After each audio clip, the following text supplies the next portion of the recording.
A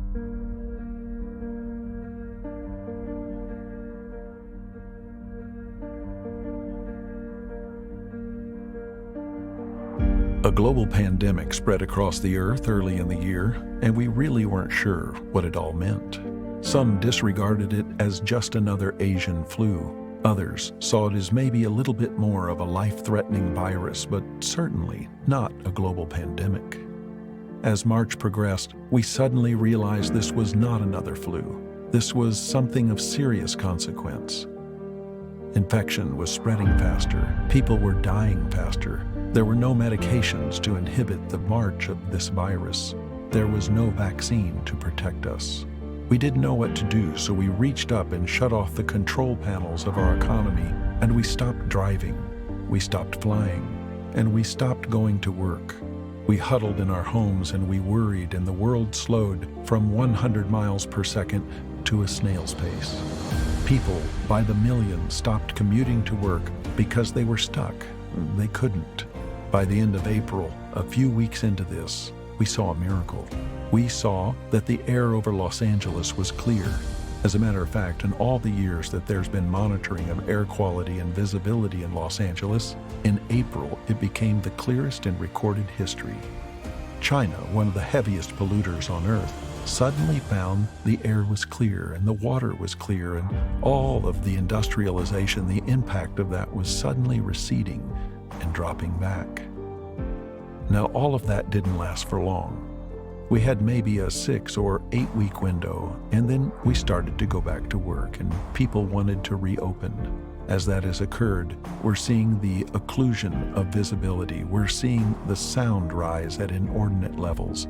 We're once again moving back into a dark place. For a moment, a brief few weeks, we were given a gift to see what possibly could occur. But what actually happened? What happened is that humans were forced to stand down. Humans were forced by nature in the form of a virus to stop. Nature spoke up and said, "Enough."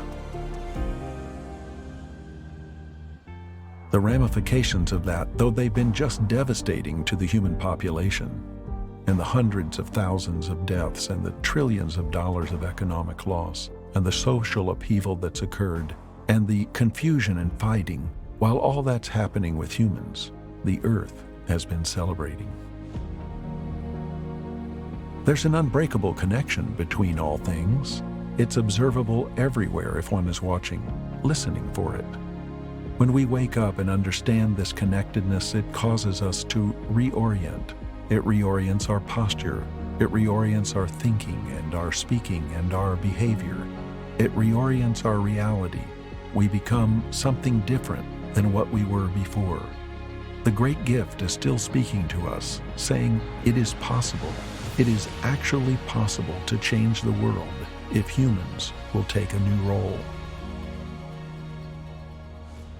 When we look at the design community, we find that we're obsessed with the idea of human experience. We design for human experience. We orient for human experience. We build for human experience. Why is that? Why is it that humans have so exalted themselves that they are everything? It may go back to Protagoras' idea that man is the measure of all things. What an arrogant, presumptuous idea, because humans are simply one more organic piece of a greater whole. Our design orientation must redefine our place in the connectedness of life and living. When we take on this idea, we change what the definition of experience means.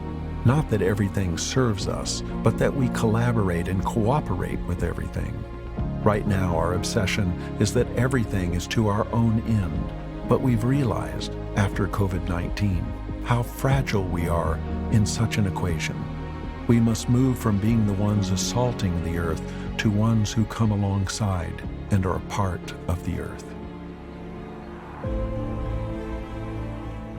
But what does an intimate partner do when they come alongside one another? Well, they listen, they respond, they acquiesce, they serve, they love, and we've been doing almost all the opposite. Our place finds its expression in 4 essential elements: water, land, air, and energy. And we have a new orientation to these four essentials, particularly in the built environment. We must see beyond simply the macro down to the micro level of these elements and their experience with humanity.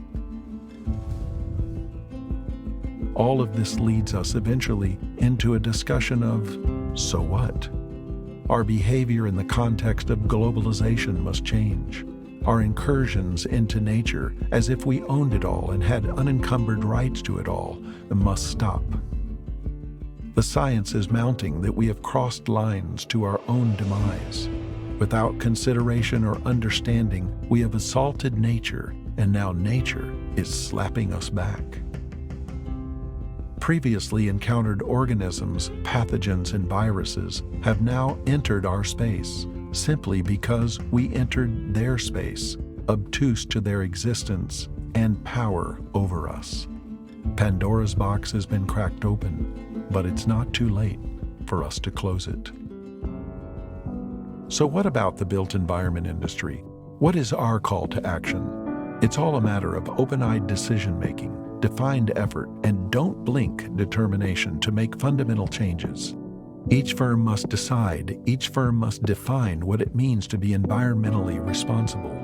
Each firm must determine, come hell or high water, they will not veer off course. By the way, this current COVID-19 period is hell and high water, so now is the time to pivot from old, rationalized, irresponsible decisions to this new way. Can the built environment industry lead education?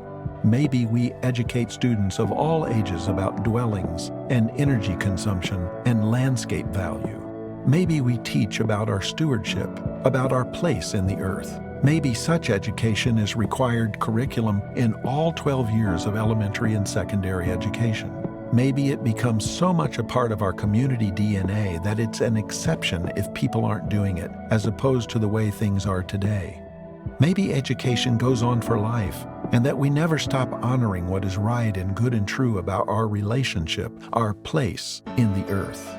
Then we must learn to celebrate not only once a year on Earth Day, but regularly, celebrating the wonders of our placement in the earth. What kind of celebrations are we having when we pass a piece of land to one another, to another generation? Is there a celebration? There are cultures in this earth, or maybe they've gone, that would celebrate the rite of passage into being a part of a piece of land and caring for it.